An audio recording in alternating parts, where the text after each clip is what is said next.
ETA was responsible for the deaths of more than 800 people. The Basque separatist organization disbanded in May 2018, but a number of the organization's members, known as Etarras, are still in jail. The Spanish government is now gradually releasing them.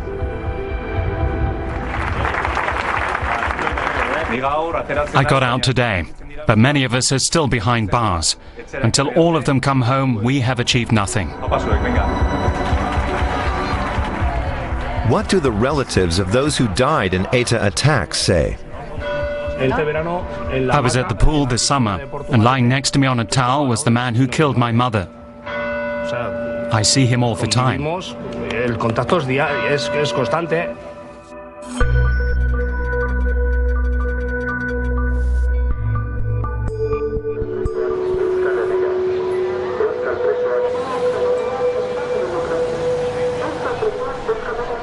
We're in Bilbao, the largest city in the Basque Country.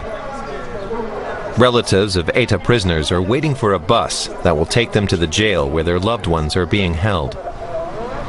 221 prisoners are held in facilities all across Spain, far away from their families. For years, the relatives have been demanding that the prisoners be transferred to the Basque Country, particularly now that ETA no longer exists. Etzosi Elgezabal travels once a month to visit her partner. Etzosi makes the trip with her mother and 2 children. Her partner is in prison in Cádiz province, about 1,000 kilometers away in southern Spain. The couple's relationship began as pen pals while he was already in jail. She conceived her children with him there.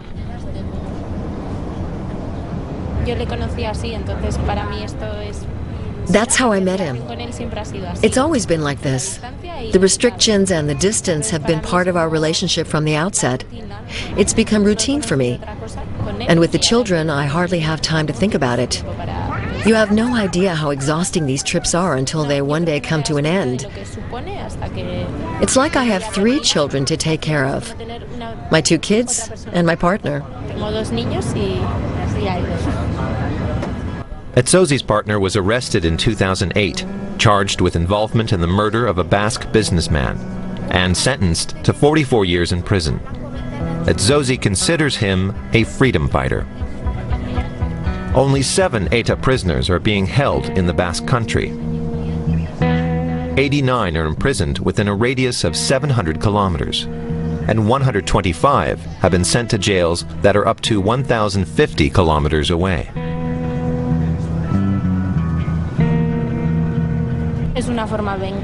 The policy of scattering the prisoners around the country is clearly directed against the families. We have to make a real effort to visit them. But the bottom line is that they're still in jail. It doesn't matter where. It would be a lot easier for us if the prisons were closer to the Basque Country. The trip takes 15 hours. The buses transport prisoners' relatives to various facilities around southern Spain. Some of the buses have been involved in road accidents. 16 family members have been killed while traveling to see prisoners.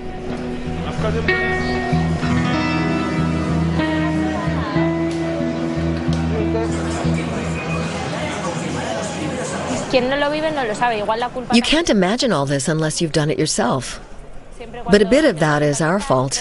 When people ask you about it, you just act like everything's okay. But it's not. This is hard work and it wears you out. We're just the family members. I chose my partner, but my children didn't choose their father. In other families, it's the fathers or the mothers or their sons. There's nothing we can do about it. But we're paying the price, and we don't understand why. Nosotros sufrimos las consecuencias al final.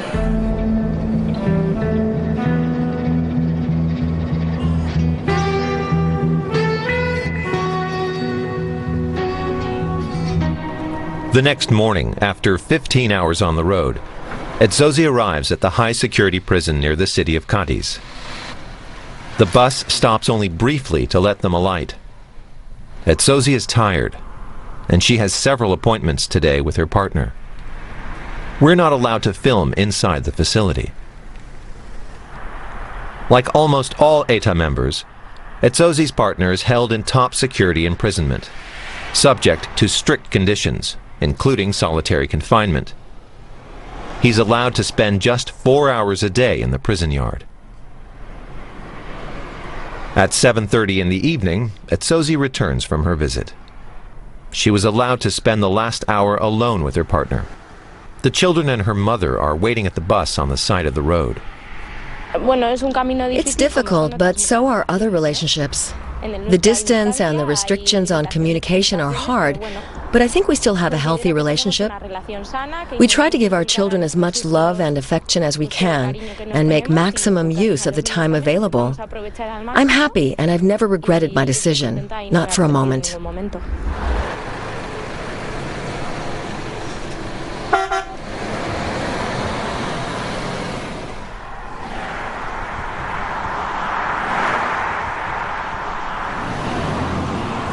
For more than 50 years, ETA fought for an independent Basque state, killing hundreds of people. In May 2018, the organization officially announced that it would disband and apologized for its actions. But many in Spain dismissed the move as just a propaganda ploy. ETA had already declared a ceasefire in 2011. At that time, 559 members were still in prison. Their current number is about half that. A growing number of prisoners have been released after serving their sentences. It's June 2018. Arraiz Hidalgo's partner will be released later in the day after completing a 15-year jail term. Arraiz and her son spent the night in a hotel nearby, and they plan to meet her partner when he gets out.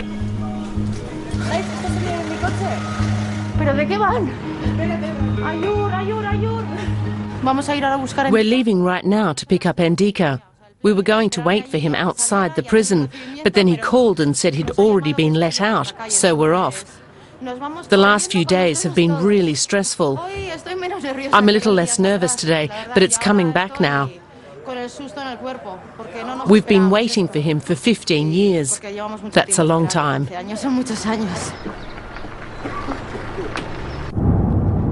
At the age of 23, Endika Lejartzegi was involved in riots that were said to have been started by ETA. He set some bank machines on fire. The authorities called it politically motivated vandalism, but the actual charge against him was cooperating with a terrorist organization. There he is. Oh my God. Endika! Just leave the car here.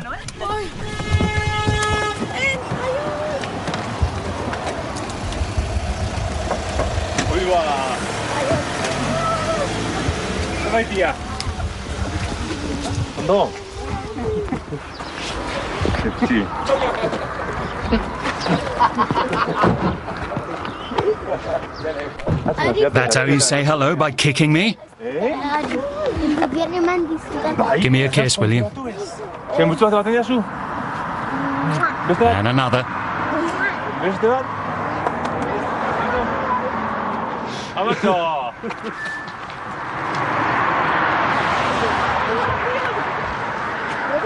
I'm so happy right now.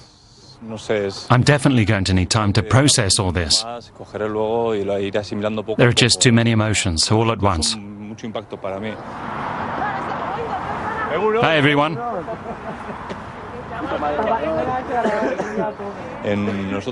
Basque political prisoners spend a lot of time in solitary confinement, just 4 hours a day in the yard, sometimes less. So I'm overwhelmed to see all these people today.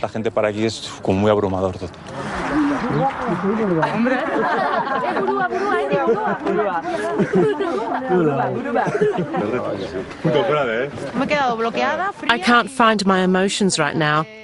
I didn't think it was going to be like this. I thought I'd cry, but I haven't reacted properly yet.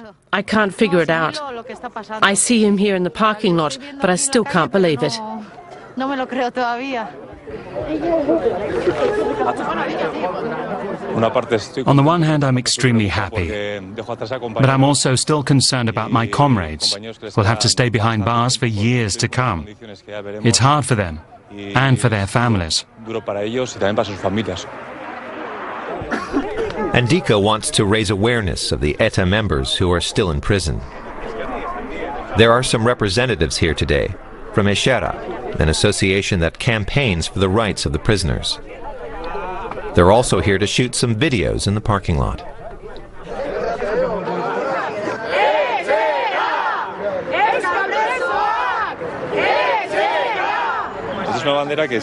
People hang up this flag to symbolize our demand that prisoners and fugitives should be allowed to return home.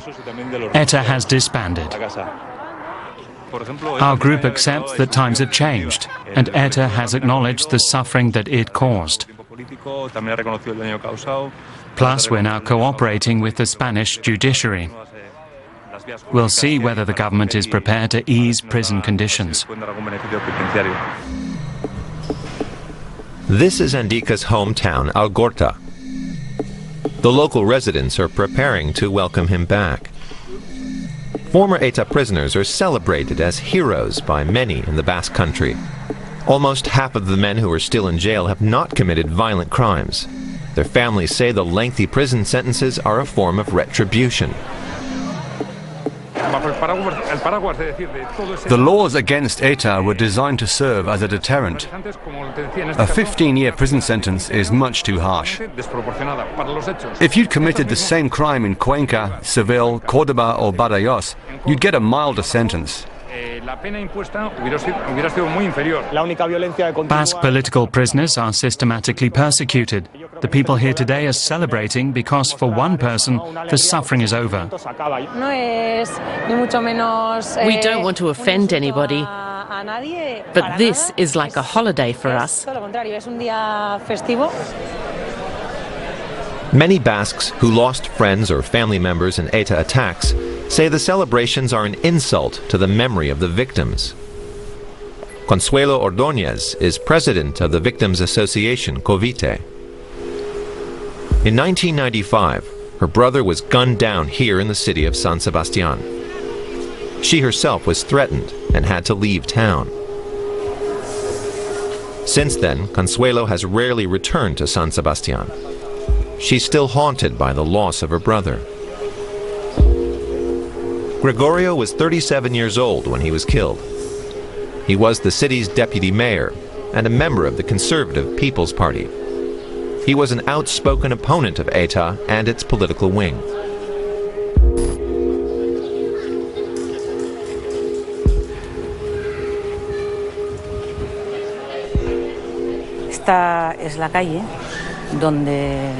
They murdered my brother outside a bar on this street.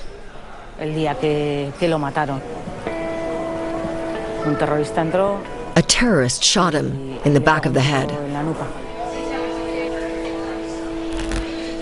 Gregorio left behind a wife and a child. Many were outraged by his murder, and not only in the Basque Country. It was a bloody era in which ETA carried out such crimes on an almost weekly basis. Consuelo says that even though ETA has disbanded, its political ideology is still widespread, and a lot of people respect the organization. She's also skeptical of demands for the ETA prisoners to be transferred to jails in the Basque Country. They want the prisoners to be released, and they ask why they were sent to jail in the first place. They believe that they were killing ideological enemies. If every prisoner promised to renounce violence, we'd have no problem with them being moved to the Basque Country. But they won't do that. It's a red line for them. They have no regrets. For decades, ETA's murderous armed struggle terrorized the Basque Country. An estimated 830 people were killed. The last murder took place in 2009, and nearly 40% of these crimes have not yet been officially solved. Consuelo believes that many former ETA members and their supporters simply want to forget the past.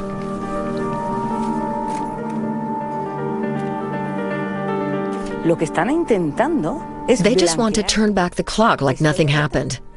We see it every day at the celebrations for the ETA prisoners who've been released. There are children in those crowds, and they learn early on to respect these terrorists who have blood on their hands, and to be proud of what they did. This creates really dangerous conditions for the future.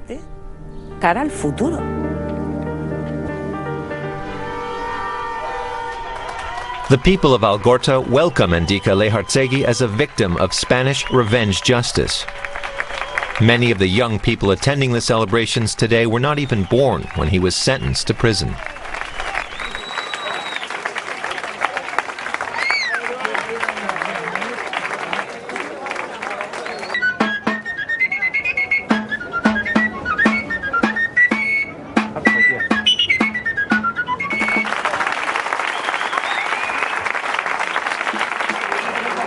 I got out today, but many of us are still behind bars. Until all of them come home, we have achieved nothing.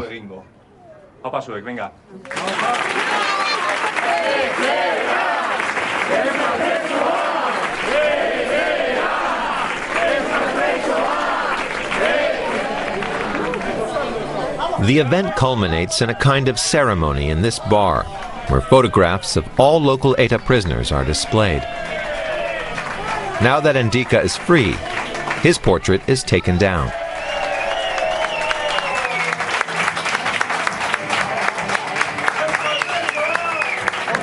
Release the rest of them.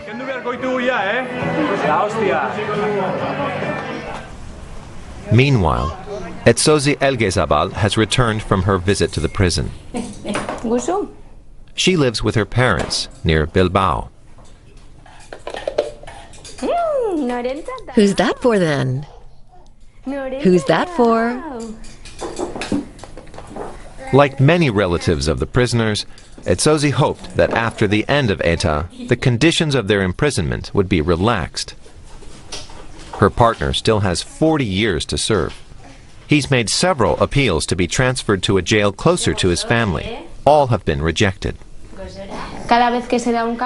Every time we make concessions, the authorities put up new obstacles. ETA ended the armed struggle, and then the government demanded that they surrender their weapons.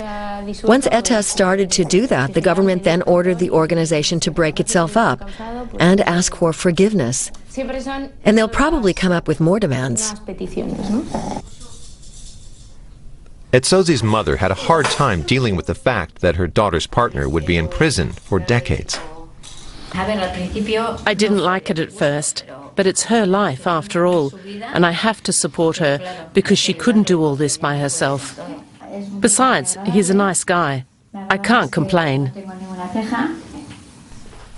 Etsozi's partner, the father of her children, is an integral part of the family, even though he has never lived with them.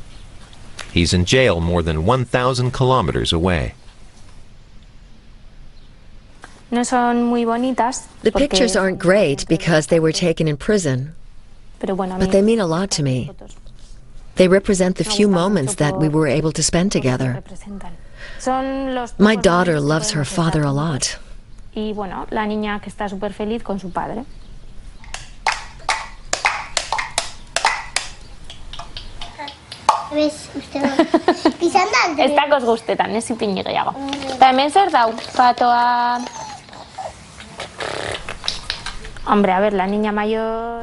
My daughter knows that her father is in prison because he fought for an independent Basque state, and that we have no idea when he'll be released. She hasn't asked me a lot of questions about it. If she wants to know more one day, she'll have to ask her father.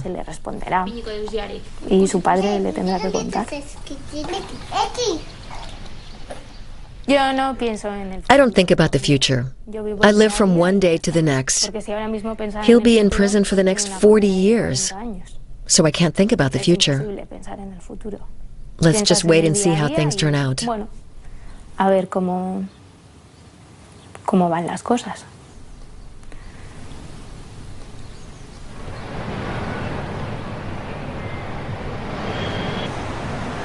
In Bilbao, Father Ángel María Uzuate has been working for years to try to bring victims and perpetrators together, including their respective relatives.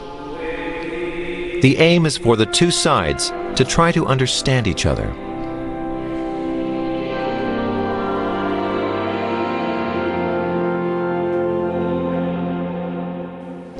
Let us pray.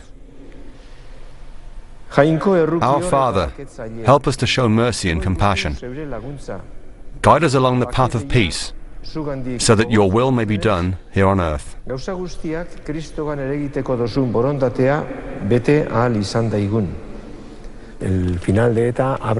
end of ETA opens up a new chapter. We have to build on this situation, cautiously but with determination. These developments explain why many Basques are now calling for the prison restrictions to be eased, because ETA no longer exists.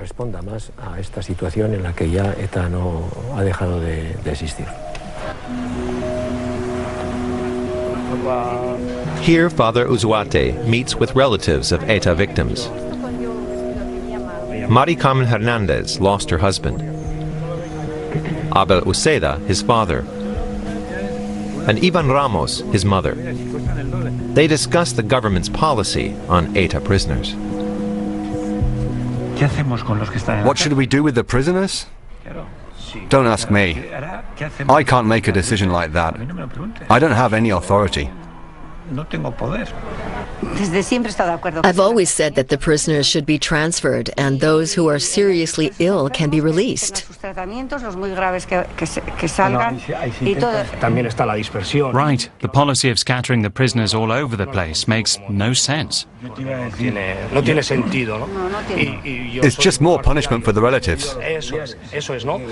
And it violates the basic human rights of the families.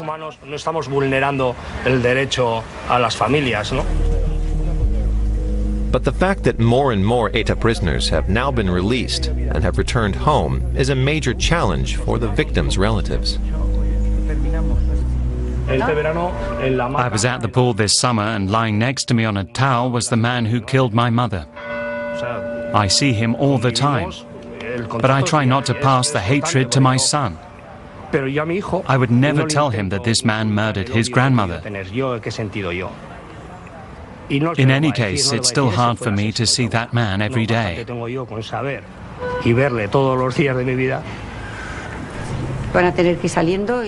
More and more of the prisoners will be released after they've served their sentences. I think that everyone deserves a second chance. But I hope that they'll take a long, hard look at themselves and gain some insight.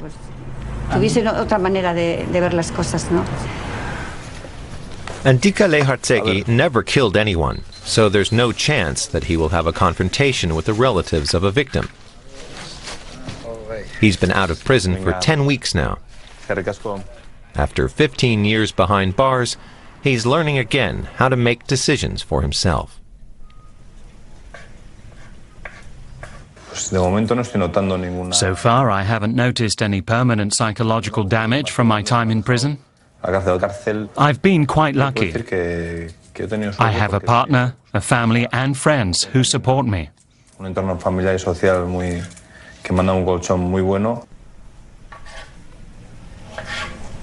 Andika is still adjusting to life outside of prison. Right now, he's studying for aptitude tests with a view to finding a job in the public health service. As an ex-prisoner, he has better prospects to find work there than he would in the private sector. But he can't stop thinking about the other prisoners and ETA's struggle for independence. I spent 15 years of my life in prison, and during that time I did a lot of thinking. Was what I did worth it? I think it was worthwhile to fight for an independent Basque state, for a better society. There was a political conflict, and it still is. And until we come up with a political solution, the conflict will continue.